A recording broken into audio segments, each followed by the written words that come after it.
as everything's gone on, I think as the years has gone on, as I've learned and I've matured, it just gets more and more intense. Let's bring on our guest, our featured guest of the day. He is Wyatt Johnston of the Dallas Stars, and I'm guessing currently in much cooler temperatures in Toronto area right now. Yeah.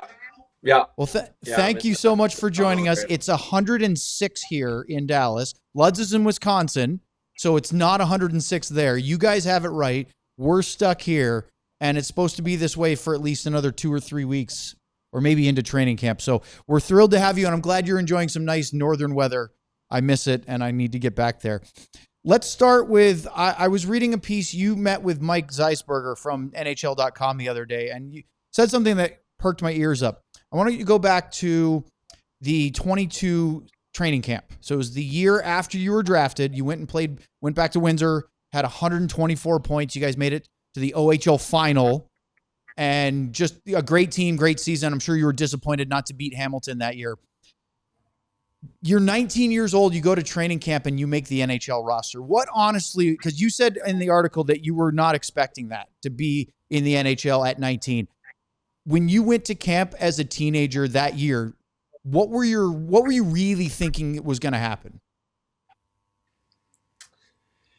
Yeah, I mean, I didn't know. I guess no one really knew. I mean, the goal was to try to make the team, but it had been a couple crazy years for me, for everyone. Obviously missed a full season, and then got drafted, and then played 1 year and then made the team. So it was crazy, and yeah, I mean, the goal was to make the team.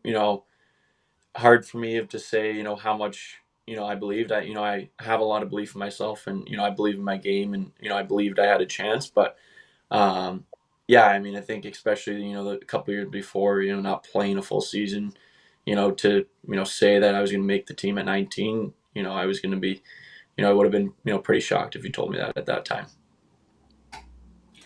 Well, Wyatt, I mean, since we're talking about your first season, we might as well bring up Joe. And I know you're tired of answering all the Joe Pavelski things, so let's just get it out of the way.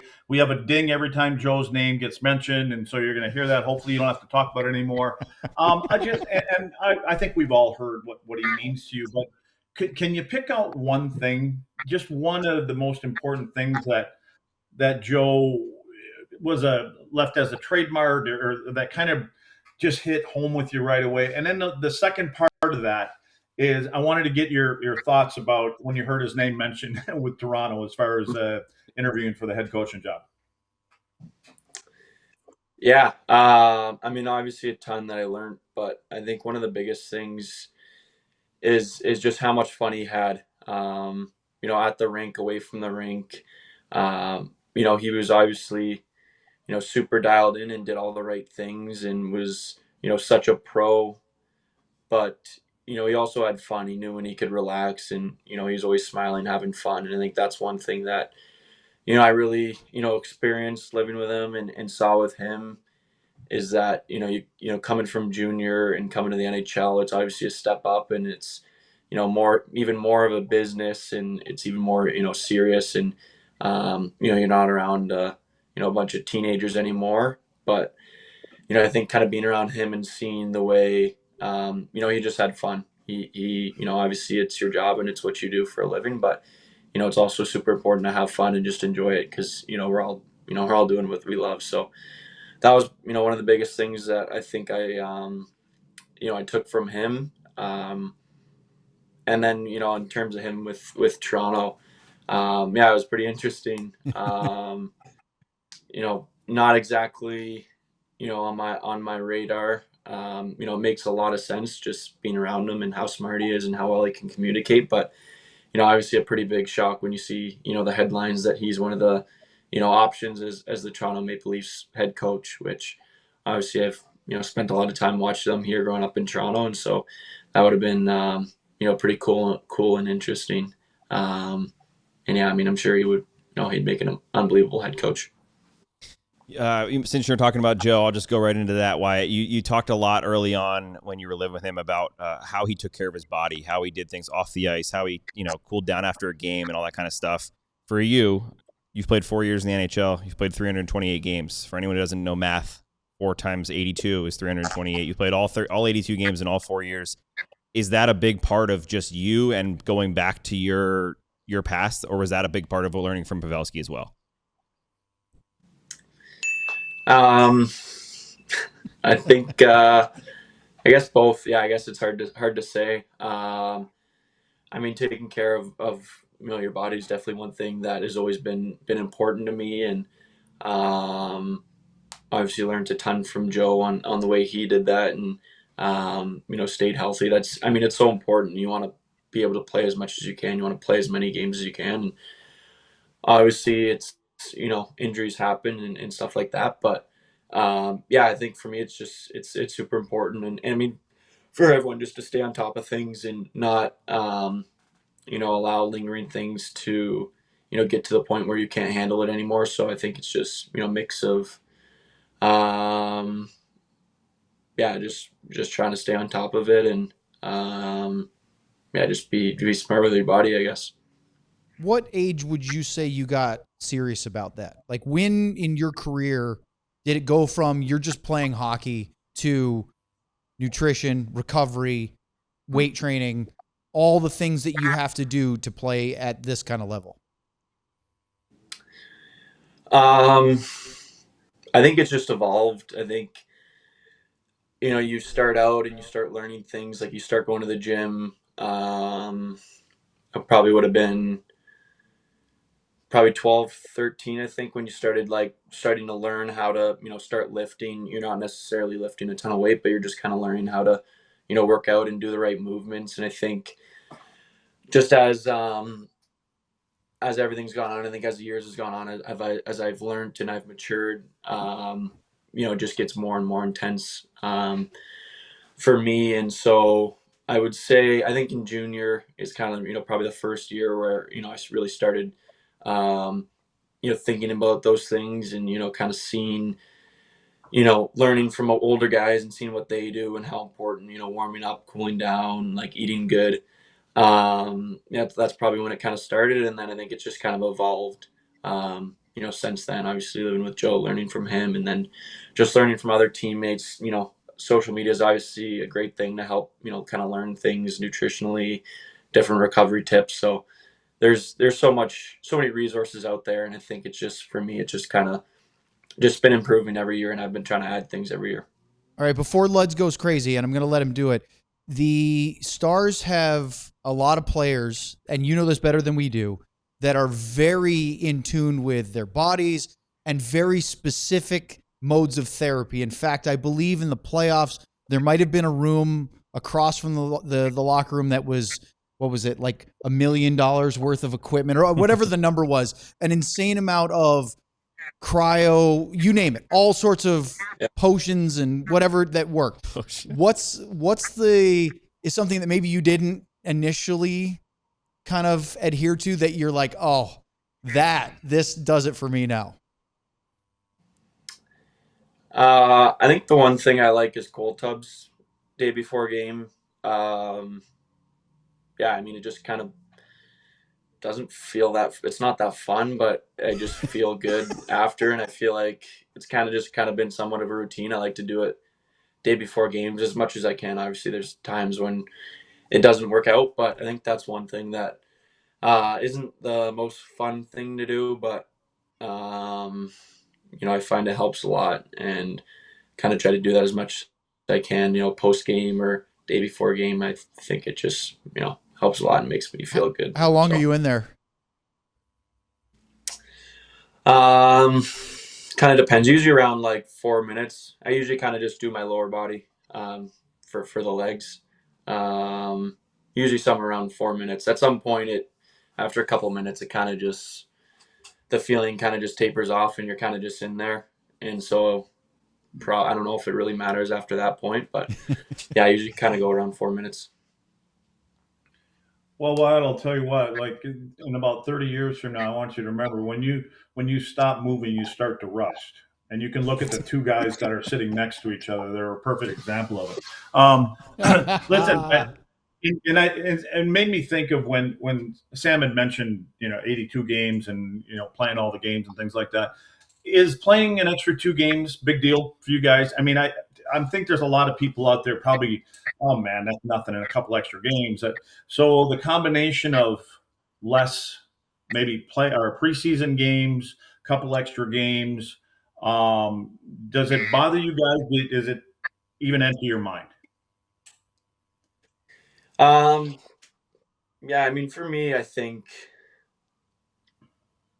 not a huge deal. Yeah, I mean, obviously, you probably play one or two less preseason games, and so at the end of the day, does it really matter if you're going to play, 86 games, with four of them being preseason versus two of them being preseason? Um, I don't know. I guess it's hard to say. Yeah, it's hard to say. And Wyatt, Um, Wyatt, I guess the Wyatt, scientific you're version not of it. playing 4 preseason games. I'm just going to tell you, Yeah. you're not be playing Well, 4. I mean, previous years, like you could play for, I think it played maybe three last year. So I guess it played 85 regular season game or 85 games last year before playoffs.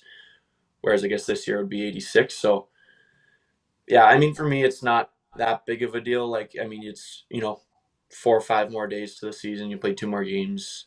Um, Not a big deal. You get to play some more hockey. So I guess that's a good thing, right?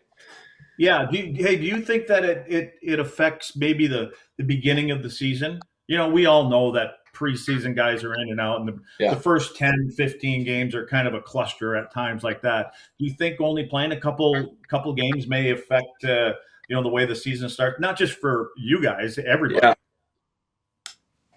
Yeah.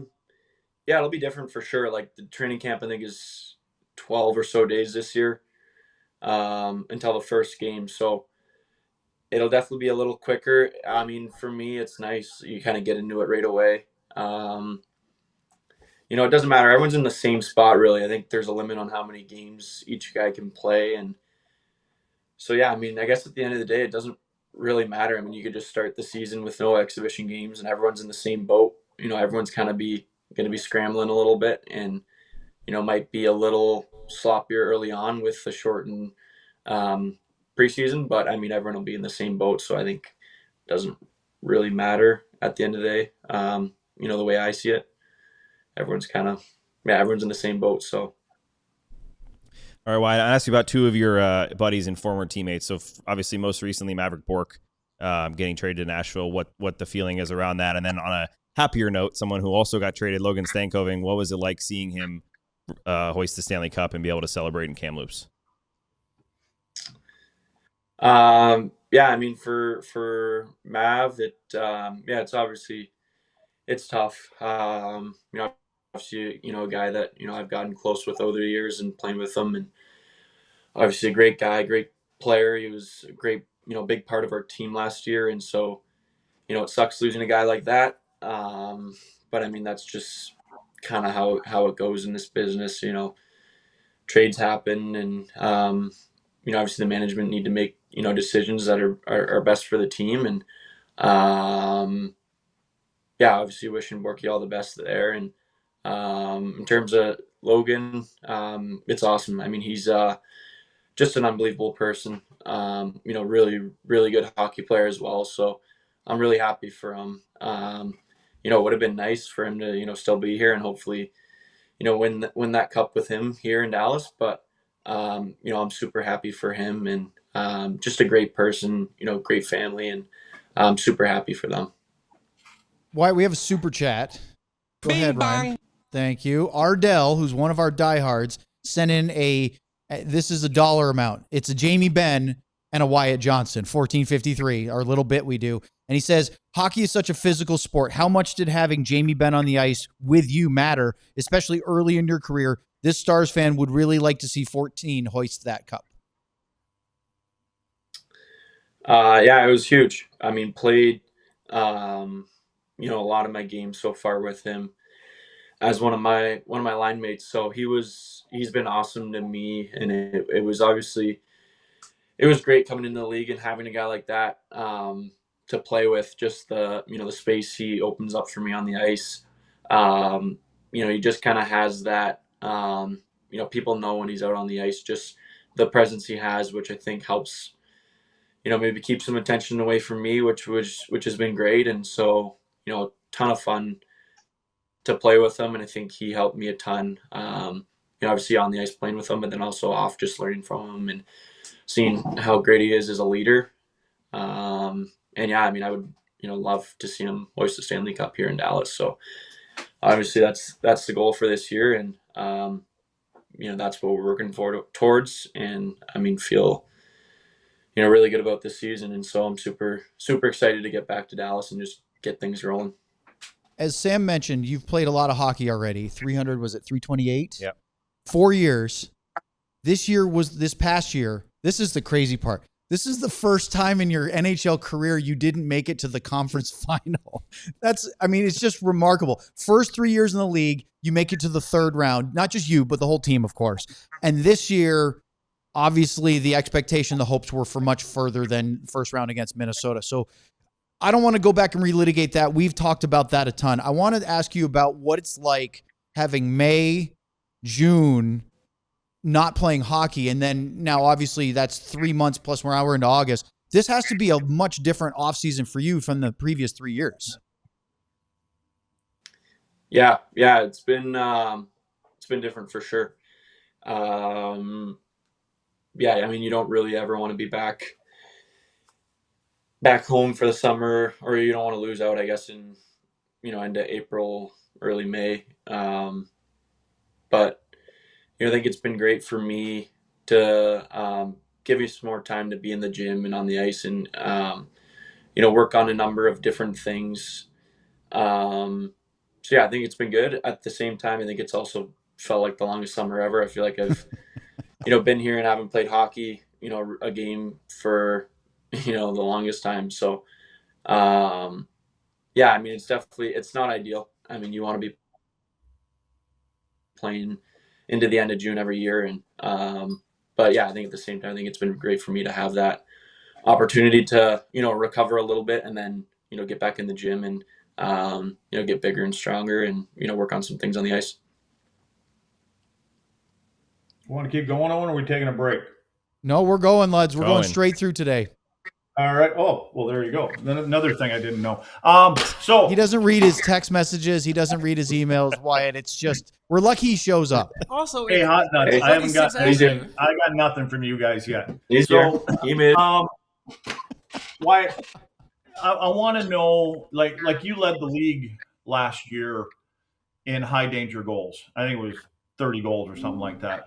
What is it, a timing thing for you, or just instinct to get to that spot? Because you're a guy that you find that inner slot enough, and then we can talk about the power play and all that other kind of stuff. And I know you can give credit, to guys you play with, but what is it like? And the first thing I want to ask you is, because Fodrell told, what is the flex of your stick?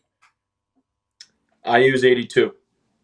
I switched last year to 82. I was 77 for my first 3 years, and then 82 last year. Okay. Well, let me ask you why, because I had your 77. It's like a straw. I don't know how the hell you know where it's going, but why did you go to a little stiffer stick? I just kind of felt like I was kind of getting to the point where the 77 was maybe a little too whippy for me. Kind of felt like I needed a little more, substance behind my stick. So that was kind of the thought process. I tried it out. It kind of took me the whole summer to kind of figure out which I was going to go with for last year, and ended up kind of liking 82 the most. It just kind of felt like I wanted a little more substance, kind of helped me a little bit with battles and stuff around the boards. Just the 77 is good for some things, but not ideal in some, other situations like draws or, kind of board battles where it might, kind of whip out on you or whatnot. Well, your goals keep going up every year, so you might as well go up to a 90 after you score 50. What the hell is the difference? So what? Tell me what is it? Are you the kind of guy that looks for openings, and that the guy? And again, you play with guys like Mikko and Robo, things like that. I know you guys are all pinpoint passers, but are you, instead of having to get in there and battle, do you kind of pick your spots? And is it a timing thing for you to read where everybody else is? Because you don't really plow to the front of the net like a Jamie. We're talking about Jamie Benn. So Yeah. I'm curious, you just kind of just reading and instincts for you? Yeah, I think that's always been part of my game, just using my brain and hockey IQ to kind of try to find spots. I think it's important, the timing of it, just getting to spots at the right time, and being able to, jump into holes and stuff like that. I think it's pretty easy, defending, especially in the middle of the ice when you're just standing there. So I think a lot of times, yeah, it's just kind of reading and trying to find the holes, and just kind of reading off your teammates. So yeah, obviously there's, as you kind of mentioned, there's a lot of guys that can find you, and there's so many guys that can, see the ice so well in the Stars. So for me, it's just, yeah, trying to get to those situations, but be there kind of at the right time, not too early or too late. So obviously there's, it's a long game, and there's times where you're gonna not do it right, but it's just kind of trying to be in the right spot at the right time, rather than, just kind of standing in one spot and hoping it'll come to you. All right, I got a fan question and my questions back to back, but oh my goodness. but I think they're quick. So All right. Wyatt, I was asked by many people, why do you have your mouthpiece hanging out of your mouth the way you play? I don't know. I try to keep it in, but it just you don't very often. No, I don't. I think, it always starts off in my mouth, and then I don't know. It's just kind of a subconscious thing. It just doesn't like to stay in my mouth, I guess. I think just the chewing part of it, I'm always, kind of chewing on it. I think maybe just like a stress reliever of some sort. I definitely kind of chew through it a little hard if I'm, I make a bad play or stuff like that, or you're a little frustrated. It's definitely kind of nice to, I guess, chew on it a little bit. And but yeah, even at some point too, you chew on it too much where it doesn't even fit in your mouth anymore. So you're kind of stuck with it out. So I go through a couple every year, but yeah, ideally I'd keep it in the whole game, but that's just not how it seems to go. All right, so stress ball for your mouth. That's good to know. But the other one is Thomas Harley's birthday today. 25, I think he turned. He turned 25. Funniest Thomas Harley story, because I know there are very many.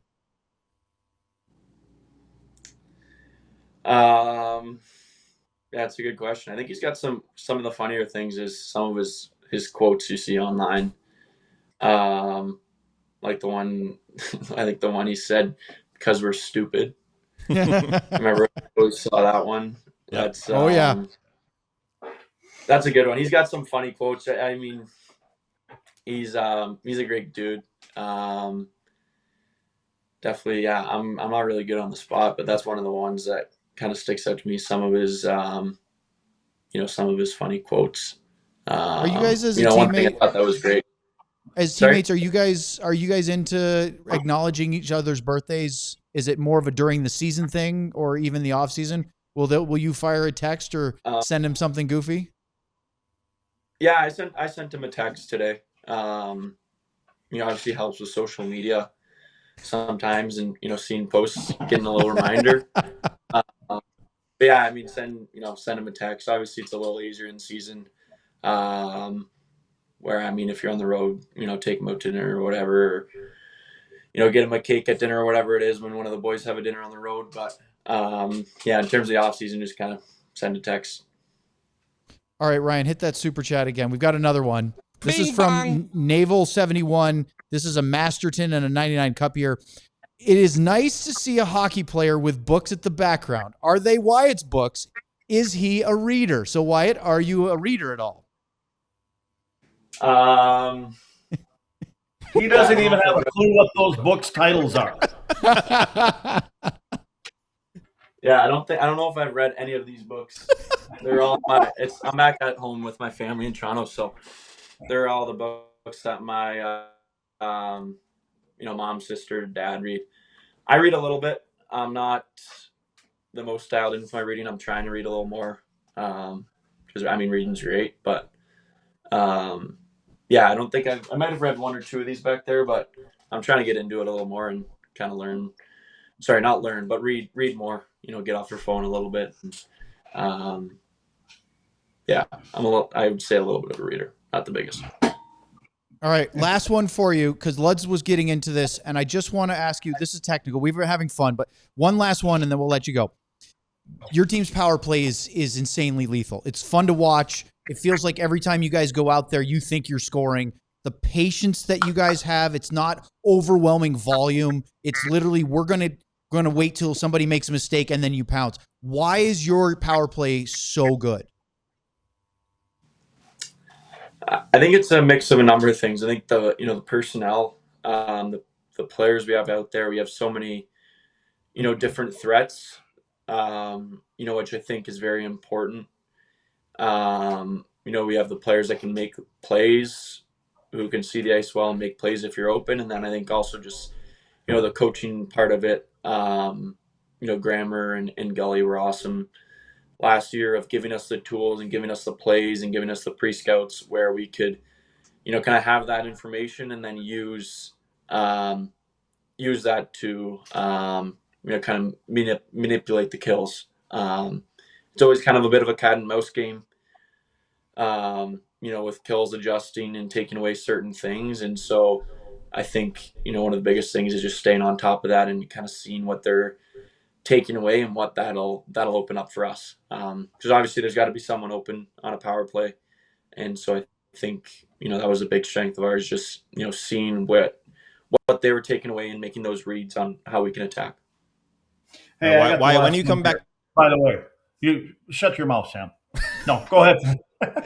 I was just going to ask you, Wyatt, when do you come back to town? I'm coming back in about a week and a half. Awesome. Yeah. Well, Luds, I'm going to cut you off. Cutting you off, Luds. We gotta let Wyatt go, get back to reading all those books. So Wyatt, we've loved watching you grow, and we really appreciate you having on. This has been a blast. We're excited to talk to you again in the fall. Yeah, thank you guys. Have a good rest of your summer. We'll see you guys soon.